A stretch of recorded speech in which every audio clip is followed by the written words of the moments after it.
인베스팅닷컴 기준 주가 상승률 상위 기업 알아보겠습니다.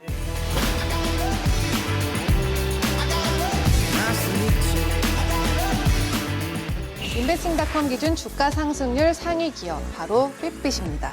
올해 코로나19가 장기화되면서 무엇보다도 이 건강에 대한 관심이 상당히 높아졌는데요. 그래서 이 헬스케어 기능을 갖춘 스마트 웨어러블 기기들이 격전이 상당히 이렇게 심화가 됐었는데 핏빛 이 주가가 상당히 많이 올랐다고 해요. 본부장님 어느 정도 올랐나요?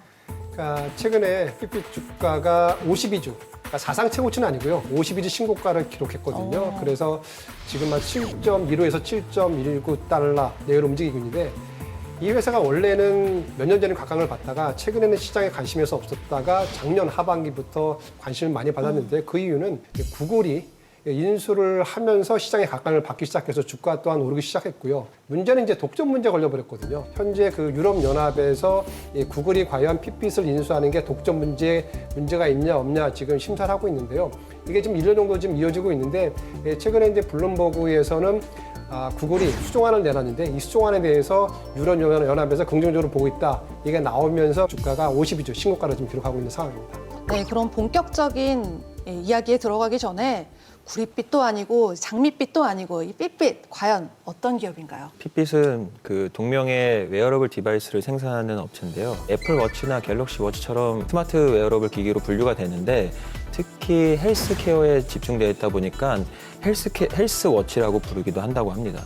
피트니스 웨어러블 하면 상당히 여러 모델들을 지금은 떠올릴 수가 있겠는데 핏빛 하면 그래도 시초로 불릴 수가 있겠습니다. 이렇게 만든 사람들이 에릭 프리드먼 그리고 제임스 박 떠올릴 수가 있겠는데 제임스 박이 이 한국계 기업인으로 알려지면서 상당히 많은 관심을 모았어요. 그 제임스 박은 그 3살 때 부모님 따라서 미국으로 이민을 간 재미 교포입니다. 하버드대 컴퓨터공학과에 입학을 했다가 창업을 하고 싶어서 1년 만에 중퇴를 한 것으로 굉장히 유명한데요. 중퇴를 하고 나서는 IB인 모건 스탠리에서 또 근무를 하다가 또 1년 만에 퇴사를 했다고 합니다. 그래서 퇴사 후에는 FLC 테크놀로지라는 기업을 세웠는데 2년 만에 사업을 접었고요. 시넷에서 개발 담당자로 이제 근무를 하다가 그 저희가 알고 있는 닌텐도 위라고 하는 네. 리모컨을 들고 하는 게임 네. 그 업체가 게임기가 있잖아요. 그걸 하는 것을 보고 영감을 얻어서 핏빛을 한번 개발해보겠다고 생각해서 이제 핏빛을 창업했다고 합니다. 짧은 기간이지만 다양한 경험을 해서 이 아이디어를 많이 얻었나 보네요. 예, 그 보통 하버드나 뭐 모건 스탠리에서 이제 1년 만에 나오기 쉽지가 않죠. 네. 예. 이 사람이 처음에 2007년도에 설립할 때만 하더라도 웨어러블 그 헬스 디바이스가 없었거든요. 우리가 다 아는 뭐 만보계 정도만 좀 있었는데 웨어러블 스마트 기기를 만들 때 시장에서는 과연 이게 성공할 수 있을 것이냐라고 되게 의문심이 되게 많았었어요. 하지만 결국에는 성공을 했거든요. 2015년도에 뉴욕 증권거래소에 상장할 때 결국에는 그날 시총이 약 110억 달러, 우리나라 돈으로 약 15조 원을 넘었고요. 그리고 주가도 약 40억 달러를 기록했습니다. 하지만 그부터는 계속 하락세를 걸었는데요. 왜 그러냐면은 경쟁업체들이 많이 뛰었어요. 특히 이제 중국의 샤오미가 나오면서 많이 좀 위축이 됐는데 그러다 보니까 2015년도에 웨어러블 디바이스의 그 시장 점유율이 약 41%에서 2017년도 2년 만에 약 10%를 급락을 했거든요. 처음에는 이 웨어러블 디바이스가 되게 각광을 받았습니다만 기능 자체가 많이 떨어졌어요. 그래서 이 시장에서는 야 이거는 얼리 어댑터의 뭐 장난감 수준이다라고 폄하를 하면서 되게 오랜 기간 동안 시장에서 잊혀지면서 매출도 부진한 모습을 기록을 했었습니다. 인수 소식이 신의 한 수였네요. 네. 그러다 보니까 2018년부터는 좀 의료 측정기로 그 핏빛을 좀 진화하려는 그 목표를 갖고 좀 사업을 진행을 하고 있는데요. R&D 투자를 좀 적극적으로 늘리고 있습니다. 그래서 2018년 1월에는 혈당 측정 스타트업이었던 사노라는 기업에 투자를 했고요. 2월에는 건강관리 데이터 서비스 업체인 트와인을 인수하기도 했습니다. 그래서 아무래도 얼리 어댑터의 장난감이다 이런 평가에서 좀 벗어나서 확실하게 좀 헬스케어에 관련된 웨어러블 기기로 좀 거듭나기 위해서 아직 노력이 진행 중에 있습니다. 핏빛과 견져볼 만한 국내 기업 또 어디를 살펴볼 수가 있을까요? 코스닥에 상장되어 있는 이어플러라는 회사인데요.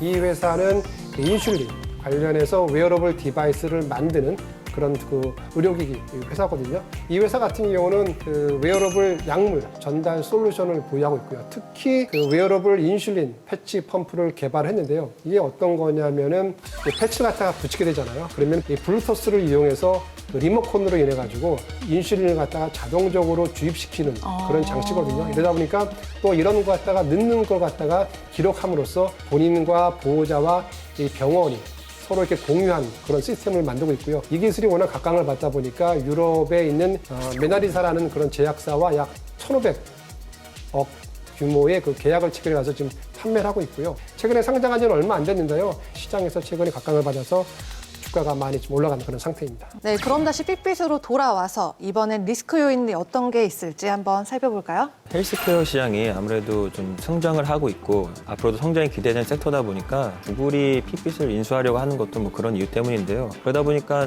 애플, 삼성, 뭐 화웨이, 뭐 샤오미 이런 쟁쟁한 기업들이랑 경쟁을 해야 됩니다. 그런 점이 좀 리스크 요인이라 할 수 있고요.